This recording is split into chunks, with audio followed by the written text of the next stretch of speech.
Good morning friends, जय जगन्नाथ। आज 20 जनवरी शनिवार देश विदेश बछा बछा बहुत गुड़ाई गुरुत्वपूर्ण खबर नहीं आसी। वीडियो को आदू भी मिस करेंगे। आग को देखु था प्रत्येक सठिक खबर अपडेट सब बेले आम वीडियो पाइपर। तेज आम वीडियो जब भल लगे समस्त लाइक करने सह व्हाट्सएप फेसबुक शेयर करने। आपने वीडियो तो देखुं मात्र सब्सक्राइब करने भूली जाती।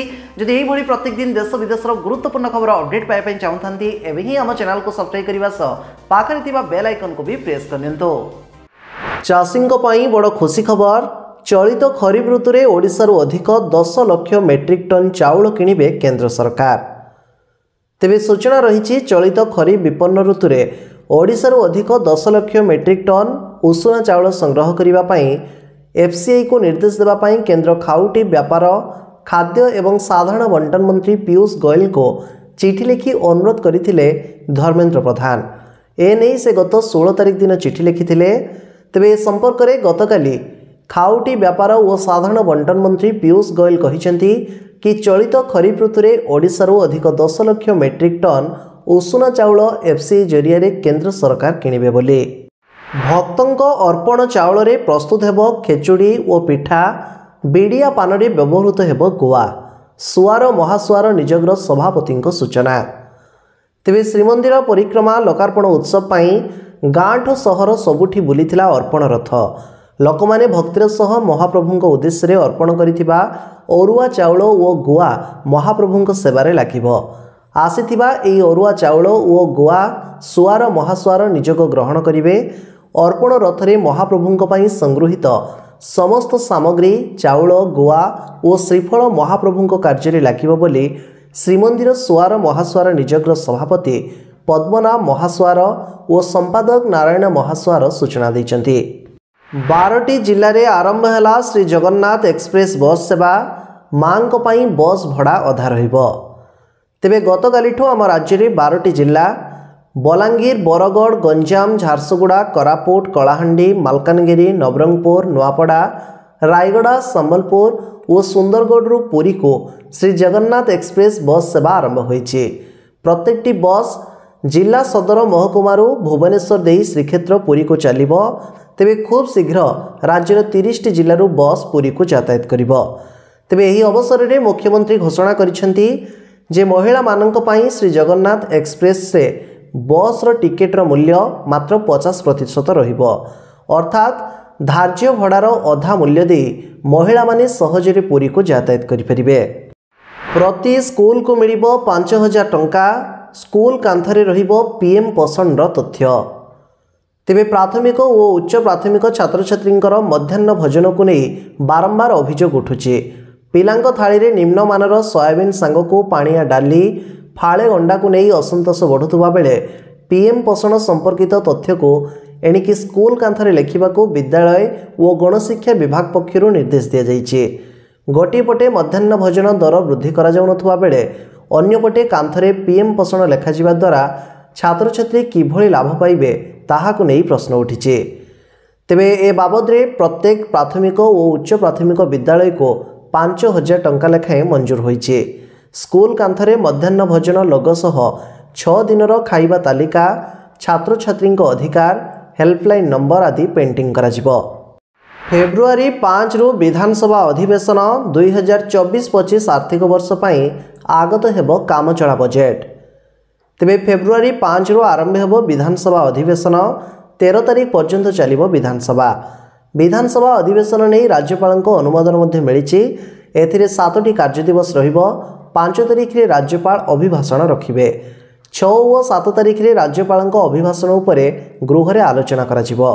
8 तारिख रे 24-25 आर्थिक वर्ष पई आगत हेबो कामचला बजेट।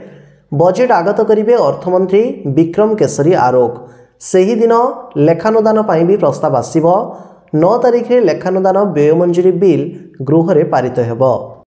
स्वास्थ्य मंत्रालय नुआ निर्देश। आंटीबायोटिक्स को प्रोत्साहन दियंतुनी डाक्तर लेखिले कारण दर्शाइबाकू पड़िबो।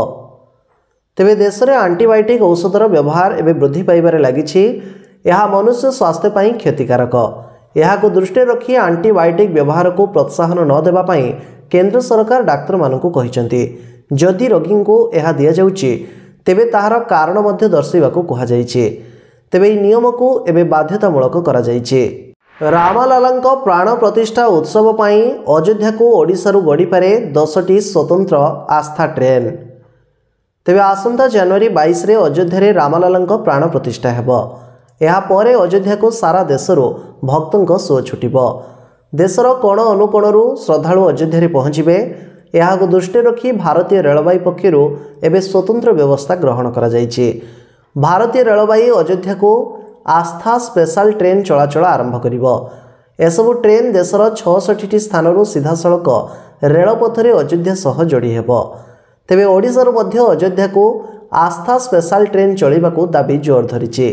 तेबे सूचना अनुसार ओडिशारू अयोध्या को पाखापाखि 10टी स्वतंत्र आस्था ट्रेन चलीपारे। एही ट्रेन गुड़िक राज्यर पुरी, भुवनेश्वर, कटक, रायगड़ा, संबलपुर एवं बालेश्वररू चलीपारे। मैट्रिमोनी साइट रे मातिछंती साइबर ठक।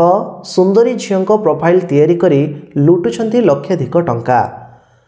तेबे लुट को नहीं साइबर ठकों एवं नवा तरीका। मैट्रिमोनी साइट रे मातिछंती साइबर ठक। सुंदरी झीओं प्रोफाइल तैयारी करी लुटुछंती लक्षाधिक टंका। एमिति एक ठक को एवं गिरफ करिछि भुवनेश्वर साइबर थाना पुलिस। अन्य एक झीर फोटो लगाई मैट्रिमोनी साइट रे प्रोफाइल तैयारी करुछंती। आउ परे सेही फेक प्रोफाइल रो एकाधिक युवकों को ठकीथिबा नै अभियोग होईछि। तेबे गिरफ युवक ठारो लक्षाधिक टंका मध्य जबत करिछि पुलिस। गणतंत्र दिवस पाई दिल्ली रे विमान कटकणा। जनवरी 26 जाए एही समय रे दिल्ली आकाश रे उड़िबो नाही विमान। तेबे गणतंत्र दिवस पाई दिल्ली रे सुरक्षा व्यवस्था को एबे कड़ाकड़ी करा जाईछि। आकाश मार्गरू कौनसी अघटन को एड़ाइबा पाई आजिठू जनवरी 26 जाए दिल्ली आकाश में सकाल 10:20 रु मध्याह्न 12:35 पर्यंत कौनसी भी विमान उड़िब नाही। जहाँफल दिल्ली इंदिरा गांधी अंतर्जातीय विमान बंदर रे एही समय रे विमान अवतरण और उड़ाण बंद रहिब। केंद्र सरकार एही निर्देश देइथिबार जणा पड़िछि। आसंता सप्ताह रे देशर 75तम गणतंत्र दिवस पालन करिब। एथर फ्रांसर राष्ट्रपति इमानुएल माक्रोन गणतंत्र दिवस रे मुख्य अतिथि भाव में जोग देबे। तेबे एहाको आखि आगे रखी दिल्ली रे सुरक्षा व्यवस्था को एबेठू कड़ाकड़ी करा जायछि। कोचिंग संस्था गुड़िक उपरे सरकारक चाबुक प्रहार। 16 वर्षरू कम वर्षर पिला माने जाई परिबेनी कोचिंग सेंटर। तेबे कोचिंग संस्था गुड़िक उपरे लगाम लगेबा पाई केंद्र सरकार एक बड़ कार्यानुष्ठान ग्रहण करिसेंति। केंद्रीय शिक्षा मंत्रालय गत किछि दिन रे एही संस्था गुड़िक पाई नुआ निर्देश जारी करिसेंति। सरकारक कहिबा अनुसार एथिरे छात्र माने करुथबा सुइसाइड मध्य कमिजिब। एही निर्देशावली अनुसार वर्तमान कौनसी कोचिंग संस्था 16 वर्षरू कम वर्षीय छात्रंकर नामांकन निज संस्थारे करि परिबेनी। एथिसह अनेक जरूरी गाइडलाइन मध्य जारी करा जायछि। 500 टंकिया नोट रे एणिकी लागिबो प्रभु श्री रामंक फोटो। जनवरी 22 रे जारी हेबो नुआ मुद्रा। तेबे आसंता जनवरी 22 तारिख रे प्रभु श्री रामंक भव्य मंदिर प्राण प्रतिष्ठा उत्सव को नहीं सारा देश चलचंचल हो उठी। मीडिया एवं सोशल मीडिया सबुठी प्रभु श्रीराम एवं राम मंदिर को नहीं चर्चा लगी रही। तेबे यह मध्य एक मामला एवं समस्त को चकित कर देछि। एणिकी 500 टंकिया नोट रे महात्मा गांधी फोटो बदल रे रहिबो प्रभु श्री रामंक photo. Reserve Bank of India Ram मंदिर प्राण प्रतिष्ठा उत्सव रे एही स्पेशल नोट जारी करिवे बोली दाबी करा जाउछि। जहां नहीं एवं सोशल मीडिया रे विभिन्न प्लाटफर्म रे मध्य आलोचना हेबारे लागिछि। भक्तों प्रतीक्षार अंत घटिला। सामना को आसिला रामलालांको प्रथम पूर्णचित्र। तेबे आसंता 22 तारिख रे अयोध्या रे मर्यादा पुरुष प्रभु श्री रामचंद्रंको प्राण प्रतिष्ठा उत्सव अनुष्ठित हेबो। से नहीं समस्त विधि विधान अनुଯାୟୀ एवं प्रस्तुति प्रक्रिया सरीथिबा बेले प्रभुंको दिव्य दर्शन पाई अयोध्या को भक्तंकर सुଅ छुटिछि। ଏହା ପୂର୍ବରୁ ରାମ ମନ୍ଦିର ଗର୍ଭଗୃହରୁ ରାମଲାଲାଙ୍କ ପ୍ରଥମ ଫଟୋ ସାମ୍ନାକୁ ଆସିଥିବା ବେଳେ ମୂର୍ତ୍ତିର ମୁଖା ଆଚ୍ଛାଦିତ କରାଯାଇଥିଲା। ତେବେ ସବୁ ପ୍ରତୀକ୍ଷାର ଏବେ ଅନ୍ତ ଘଟିଛି। ସାମ୍ନାକୁ ଆସିଛି ରାମଲାଲାଙ୍କର ପ୍ରଥମ ପୂର୍ଣ୍ଣ ଛବି। ପ୍ରଭୁ ଶ୍ରୀରାମଙ୍କ ହସ ହସ ମୁହଁ ସାଙ୍ଗକୁ ମଥାରେ ତିଳକ ତାଙ୍କୁ ଆହୁରି ଆକର୍ଷଣୀୟ କରିଦେଇଛି। ତେବେ ଜାନୁଆରୀ 22 ତାରିଖରେ ହେବାକୁ ଥିବା ଅଭିଷେକ ସମାରୋହ ପୂର୍ବରୁ ଗତ 18 ତାରିଖ ଦ୍ୱିପହର ସମୟରେ ରାମ ଜନ୍ମଭୂମି ମନ୍ଦିରର गर्भगृह प्रभु रामंकर एही नुआ मूर्ति रखा जाइथिला। जातीय पताका को उचित सम्मान दियो।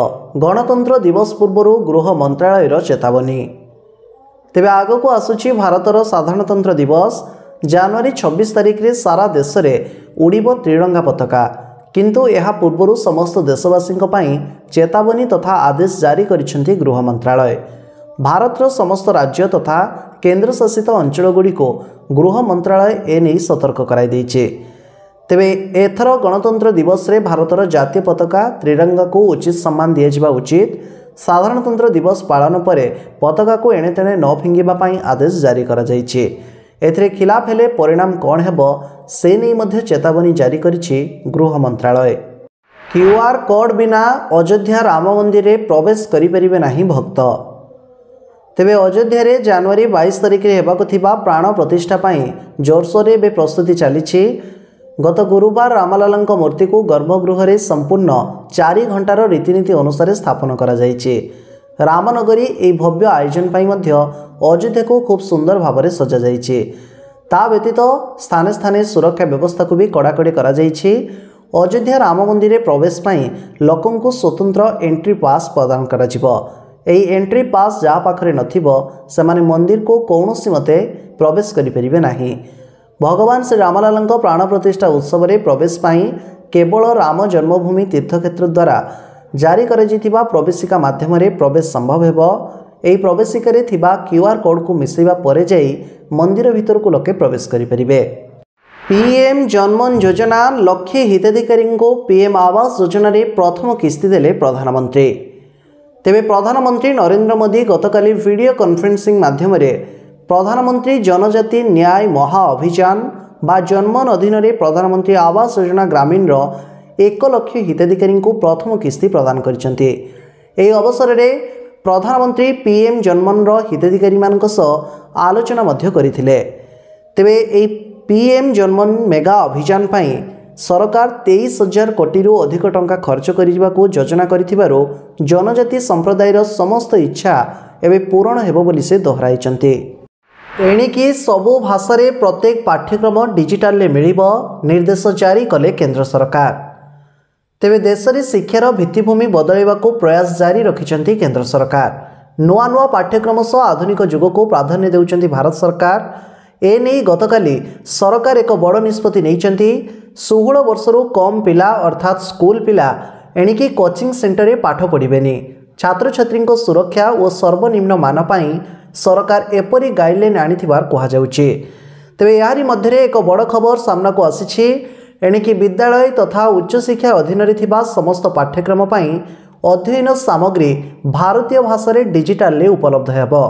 ବିଦ୍ୟାର୍ଥୀମାନଙ୍କୁ ନିଜ ଭାଷାରେ ଅଧ୍ୟୟନ କରିବାର ସୁଯୋଗ ପ୍ରଦାନ କରିବା ଲକ୍ଷ୍ୟରେ ଭାରତ ସରକାର ଏବେ ଏଭଳି ନିଷ୍ପତ୍ତି ନେଇଛନ୍ତି। ଆସନ୍ତା 22ରୁ ସହରାଞ୍ଚଳରେ ଆମ ଓଡ଼ିଶା ନବୀନ ଓଡ଼ିଶା ଗୃହ ଓ ନଗର ଉନ୍ନୟନ ବିଭାଗ ଜାରି କଲା ମାର୍ଗଦର୍ଶିକା। ତେବେ ସମାଜର ସମସ୍ତ ବର୍ଗଙ୍କ ପାଇଁ ନିରନ୍ତର ଅଭିବୃଦ୍ଧି ସୁନିଶ୍ଚିତ କରିବା ପାଇଁ ରାଜ୍ୟ ସରକାର 5ଟି ପଦକ୍ଷେପ ଅଧୀନରେ ଅନେକ ଯୋଜନା ଏବଂ କାର୍ଯ୍ୟକ୍ରମ କାର୍ଯ୍ୟକାରୀ କରୁଛନ୍ତି। ଏହି ପଦକ୍ଷେପ ଗୁଡ଼ିକର ଲାଭ ଯୋଗ୍ୟ ତଥା ଯୋଗ୍ୟ ବ୍ୟକ୍ତିଙ୍କ ନିକଟରେ ପହଞ୍ଚିବା ନିଶ୍ଚିତ କରିବାକୁ ଉନ୍ନତି ଅଧୀନରେ ରାଜ୍ୟବ୍ୟାପୀ ସଚେତନତା କାର୍ଯ୍ୟକ୍ରମ ସମସ୍ତ ପୌରାଞ୍ଚଳମାନଙ୍କରେ ଆମ ଓଡ଼ିଶା ନବୀନ ଓଡ଼ିଶା ସାହାରୀ ଆୟୋଜନ କରାଯିବାକୁ ନିଷ୍ପତ୍ତି ନିଆଯାଇଛି। ତେବେ ଏହା 21 ଠାରୁ ଆରମ୍ଭ ହୋଇ ଫେବୃଆରୀ 7 ତାରିଖ ସୁଦ୍ଧା ସମାପ୍ତ ହେବ। ଏ ସଂକ୍ରାନ୍ତରେ ଗୃହ ଏବଂ ନଗର ଉନ୍ନୟନ ବିଭାଗ ପକ୍ଷରୁ ଏକ ବିସ୍ତୃତ ମାର୍ଗଦର୍ଶିକା ପ୍ରଦାନ କରାଯାଇଛି। T20 ୱାର୍ଲ୍ଡ କପ୍ 2024ରେ ଅଧିନାୟକ ରହିବେ ରୋହିତ ଶର୍ମା, ବାଛିନେଲେ ନିଜର ଟିମ୍ ଇଣ୍ଡିଆ। ତେବେ ଆସନ୍ତା ଜୁନ୍ ମାସରେ ଅନୁଷ୍ଠିତ ହେବ T20 ବିଶ୍ୱକପ୍ 2024। ଏଥିପାଇଁ ପ୍ରତ୍ୟେକ ଦଳ ନିଜର ପ୍ରସ୍ତୁତ ଜାରି ରଖିଥିବା ବେଳେ ଭାରତ ପାଇଁ ଏହା ପୂର୍ବରୁ କୌଣସି T20 ଅନ୍ତର୍ଜାତୀୟ ମ୍ୟାଚ୍ ନାହିଁ। ତେଣୁ ବର୍ତ୍ତମାନର ଫଳାଫଳ ସହିତ ହିଁ ଭାରତକୁ ନିଜର ଟିମ୍ ଚୟନ କରିବାକୁ ପଡ଼ିବ। ତେବେ ରୋହିତ ଶର୍ମା T20 ଫର୍ମାଟକୁ ଏବେ କମ୍ବ୍ୟାକ୍ କରିସାରିଛନ୍ତି। ଆଫଗାନିସ୍ତାନ ବିପକ୍ଷ T20 ସିରିଜ୍ ଜିତି ଭାରତୀୟ ଦଳକୁ ଦମଦାର କମ୍ବ୍ୟାକ୍ କରିଛନ୍ତି ଅଧିନାୟକ ରୋହିତ। ଏହା ସହିତ ବିଶ୍ୱକପ୍ 2024 ପାଇଁ ସେ ବାଛି ନେଇଛନ୍ତି ନିଜର ସ୍ପେଶାଲ ଟିମ୍। ତେବେ ବିଶ୍ୱକପ୍ ଖେଳିବା ପାଇଁ 8ରୁ 10 ଜଣ ଖେଳାଳି ବର୍ତ୍ତମାନ ତାଙ୍କ ତାଲିକାରେ ସ୍ଥାନ ପାଇସାରିଛନ୍ତି ବୋଲି ରୋହିତ ସ୍ପଷ୍ଟ କରିଛନ୍ତି। ତେଣୁ ବିଶ୍ୱକପ୍ରେ ସ୍ଥାନ ପାଇଥିବା ସମସ୍ତ ଖେଳାଳିଙ୍କୁ IPLରେ ଦମଦାର ପ୍ରଦର୍ଶନ କରିବା ଆବଶ୍ୟକ। ଭାରତର ପ୍ୟାରିସ୍ ଅଲିମ୍ପିକ୍ସ ସ୍ୱପ୍ନ ଚୁରମାର, ଗୋଟିଏ ଗୋଲ୍ ପାଇଁ ସେମିରେ ହାରିଗଲା ଭାରତୀୟ ମହିଳା ହକି ଟିମ୍। ତେବେ କ୍ରୀଡ଼ା ଜଗତରୁ ଆସିଛି ଏକ ନୈରାଶ୍ୟଜନକ ଖବର। ଝାଡ଼ଖଣ୍ଡର ରାଞ୍ଚିଠାରେ ଚାଲିଥିବା एफआईएच हॉकी योग्यता पर्याय सेमीफाइनल मैच रे भारत को लगी एक बड़ झटका। भारतीय महिला हॉकी टीम सेमी मुकाबला रे प्रतिपक्ष जापान ठारो 0-1 रे परास्त होईचे। एही पराजय फल भारत चलित वर्ष हेबाकु थिबा प्यारिस ओलंपिक्स क्वालिफाई रु वंचित होईचे। तेबे ए थिला आज सकाळर देश विदेश बछा बछा केतोडे गुरुत्वपूर्ण खबर। आशा करुछि आज वीडियो आपण समस्त को बहुत ही भल लागिथिबो। तेबे एबे वीडियो को समस्त लाइक करबा सह WhatsApp फेसबुक रे शेयर करनितो समस्त पाखे आम वीडियो जेमती पहुंच पारिबो आ समस्त आम वीडियो हेल्पफुल हो पारिबो। तेबे सकाळ सकाळ जदि एही भली प्रत्येक दिन देश विदेशर गुरुत्वपूर्ण खबर अपडेट पाइ पई चाहथांती एबे ही आम चैनल को सब्सक्राइब करी पाखरे थिबा बेल आइकन को प्रेस करबा सह डिस्क्रिप्शन रे हमर इंस्टाग्राम आईडी रहिछि हमको फॉलो करनितो। टेलीग्राम चैनल WhatsApp ग्रुप मध्ये रहिछि सबुथिरे आम सह जोड़ी हो जातो।